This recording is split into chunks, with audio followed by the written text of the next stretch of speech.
ning dudu susuk waja, kae nganggo susuk watu. Watu dilebokke epek-epeke Swatama.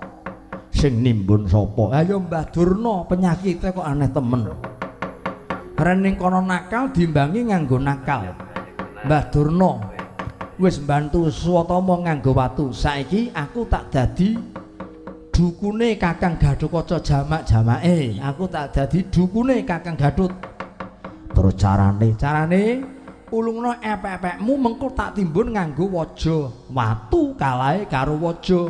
Watu ketiban waja, watune remuk. Swatama ketiban epek-epeke Kakang Gatotkaca mesti njungkel kemati. Yen ngono aja kesuwen. Ulungna epek-epekmu Kakang Gatut.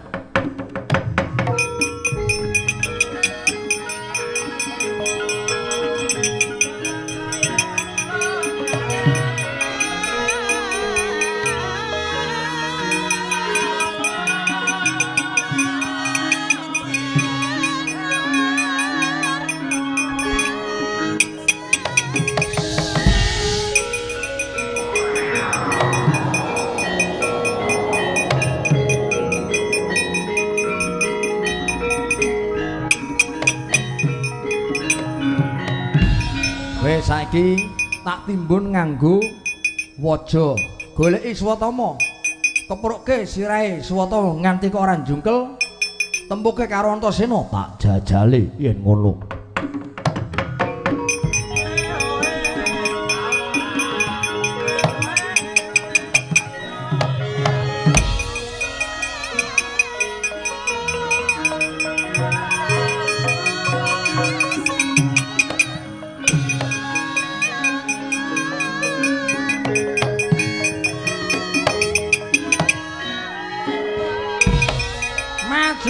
Jagoku ping pindho maju mesti menang, ping pindho mesti dadi. Ayo nggih tak botoi maju meneh nggih. Genepi ping 3 nggih, ping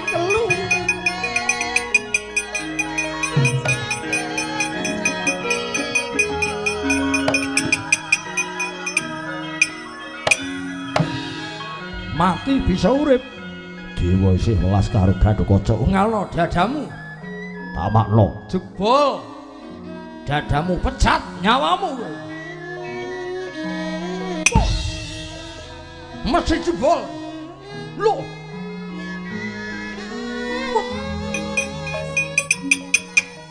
pecah siramu remo kowe lho Hedian ketoke nembe meguru karo Mbah Bero kowe ora patut banget.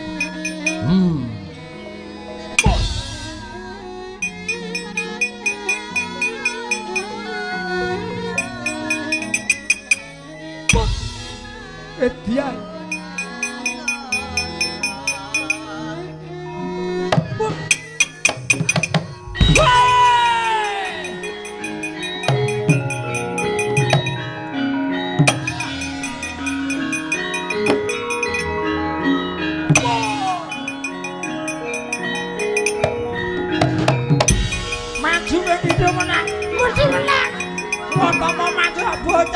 maju padani gane kocok melek waduh ya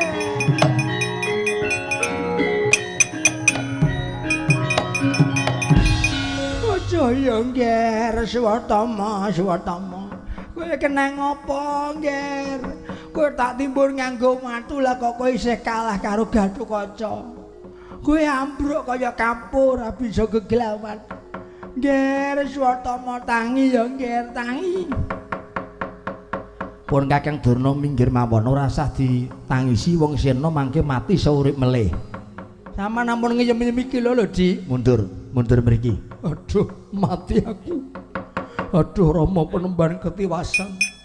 Aduh remuk sirah kula dipun timblis apa-apaipun Gatotkaca. Sampeyan ngerti napa mboten? Pripun Di? Niki wau Gatotkaca duweni dukun. Dukune Mbah Bero senes. Dukune Antasena. Antasena nimbun waja dilebokke apa-apake Gatotkaca mula ora mukal watu kalahe karo waja. Watu ketiban waja, watune remuk. Suwatama ditempiling epek-epeke Gatotkaca njungkel. Weh, kurang ajar. Ajeng pripun? Kula ora trima anak kula dicengkering, anak kula dipiloro. Penemban Durna mungsuhe yen wani maju mawon. Endi Gatotkaca maju mrene kowe.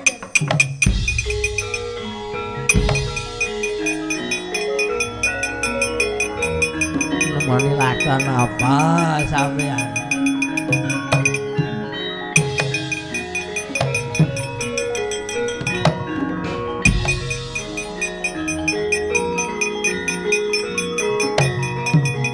Waduh.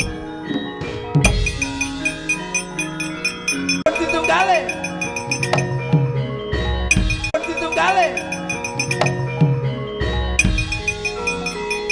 Hei.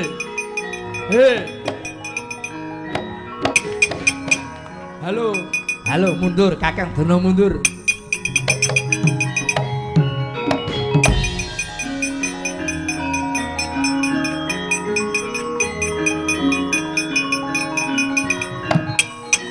Antarja. Nggih, Eyang Penemban Durna.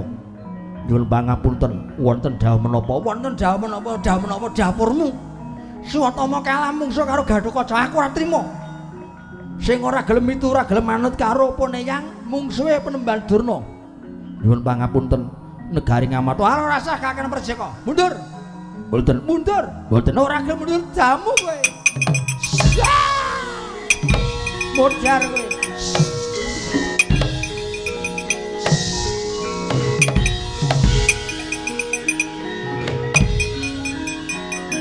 Waduh Kang, mundur.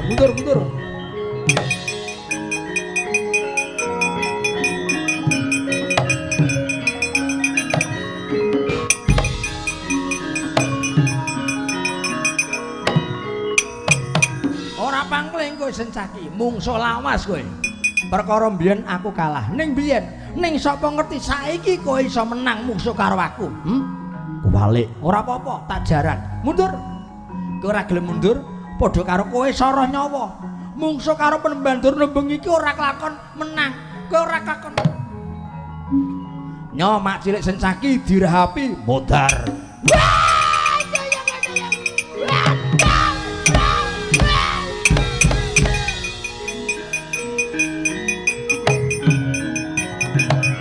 Sontoloe kurang ajar.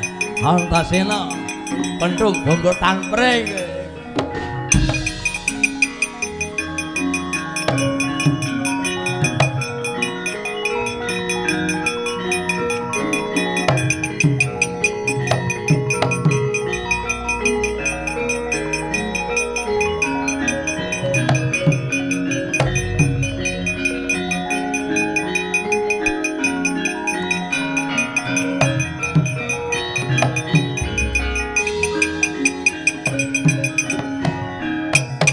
Aja melu-melu, ora gelem nguculke, ora gelem eneke kelakon tak pentung bongkol tanpring, kelakon pecan jajal wae Mbah Sengkuni.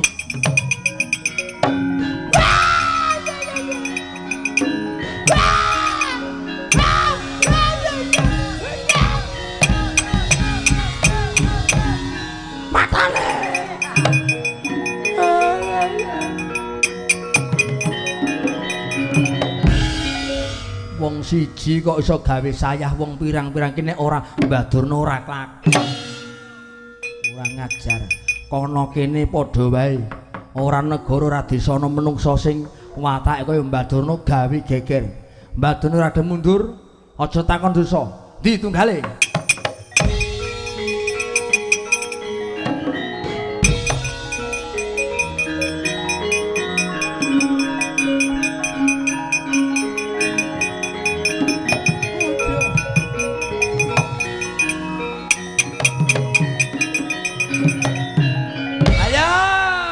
Napa sampeyan?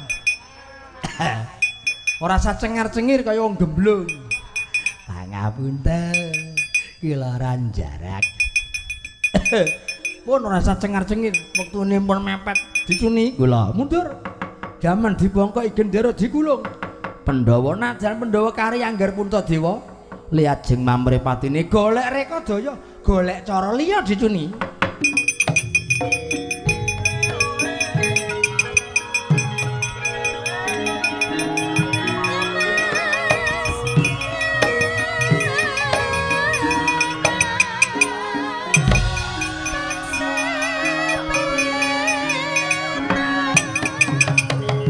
Adi guru kemawon sampun ngantos pun Kakeng Sidik pangudal-udal mangke mindhak tumangsuh. Mengkoto mengko Werkudara kinarya tetungguling para Pandhawa. Apa sebabe jeneng kita Werkudara kok kang ngadhep ana ngarsa ulun? Kamangka panjenengan ulun ngersake sawani wayah kanekian Puntadewa. Kok Werkudara sakadang ingkang munggah ana ing kayangan Jonggring Saluka.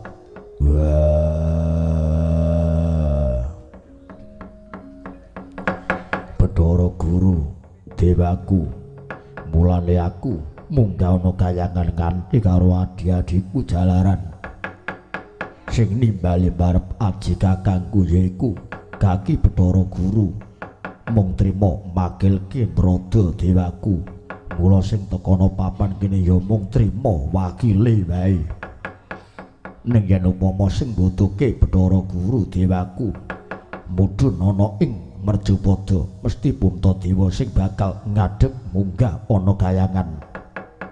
Ing antarane panjenengan ulun lan Kakang Narada iku padha karo curiga lan wrangkani. Raning Kakang Narada kinarya pepatih ing kayangan mesine Ratu Gustine paring dawuh kelawan pepati yaiku Kakang Kaneka Putra. Mula kang saka iku nadyanto ingkang mudhun ing jagat Kakang Narada padha karo Sang Hyang Manik Maya ingkang nyalirani. Saiki aku tak takon, apa sebabe mung perkara nganggo gelung keling? Mung perkara ageman, mung perkara sandang penganggo kok dirembug? Ora mung iku Werkudara lupute Puntadewa nggone jejuluk nganggo aran Puntadewa. Mongko punta iku maknane keluhuran, dewa iku panutaning urip. Padha karo Puntadewa arep ngembari marang keluhuraning dewa.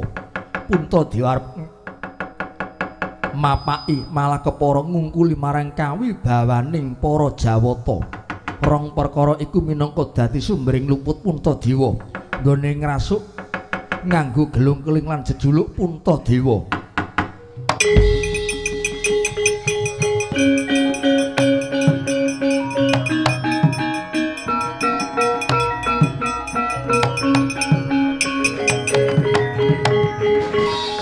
Pancen ngrebuk mung perkara jeneng, mung perkara wujud, mongko wujud iku gelare tata lair. Kudune Bathara Guru Dewaku sing dirembug dudu lair, ning sing dirembug batin. Mbuh ora idep, iki dudu perkarane Werkudara, perkarane Puntadewa. Ulun sak temene bakal nimbali Puntadewa. Saperlu bakal ulun patrapi pidana, ulun cemplungke kawah Candra Dimuka.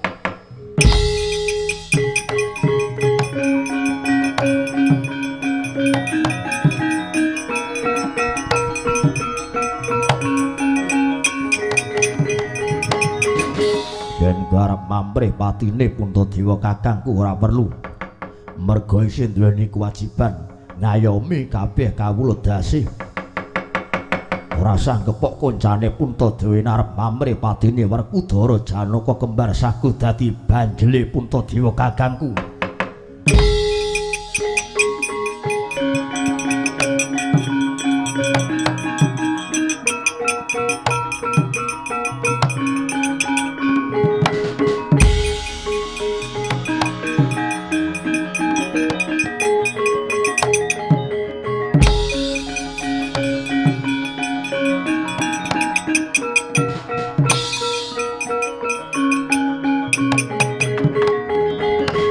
Nuntuna prangsaya kang samya sarasaran Narada ngepalani Jawata suka mulat. Dos pundi Adi Guru? Puntadewa ingkang badhe dipun sendal mayang kok malah lintunipun nyawa sekawan. Werkudara Janaka kembar. Niki dos pundi Adi Guru? Ingkang dipun sedya pejahipun Puntadewa menika nyawa setunggal. Kok malah menika dados nyawa sekawan minangka tumbalipun kayangan Jonggring Saluka. Kakang Narada punapi prayoginipun dipun awat-awati Werkudara Janaka kembar. Keparingipun dipun cemplungaken kawah Candra Demuka. Kinten kula mboten perlu dewa nyendal mayang, mboten perlu dewa nyemplungaken kawah. Tekadipun Werkudara menika adreng lan sugeng. Mongko watak Werkudara yen ya labo-labo dhateng kadangipun piyambak Werkudara sakadang malah nedya jegur telenging kawah Candra Demuka Adi Guru.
Sudibya sawara wara dengnya kang pindha gajah setu bondo.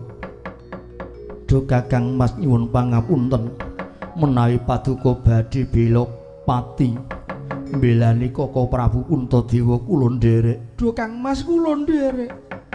Weda menapa kula gesang yen kula ningali penandhangipun Kaka Prabu Puntadewa.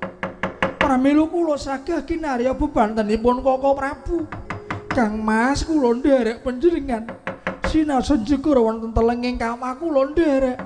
Kula nderek yen kowe wis ora iman karo uripmu.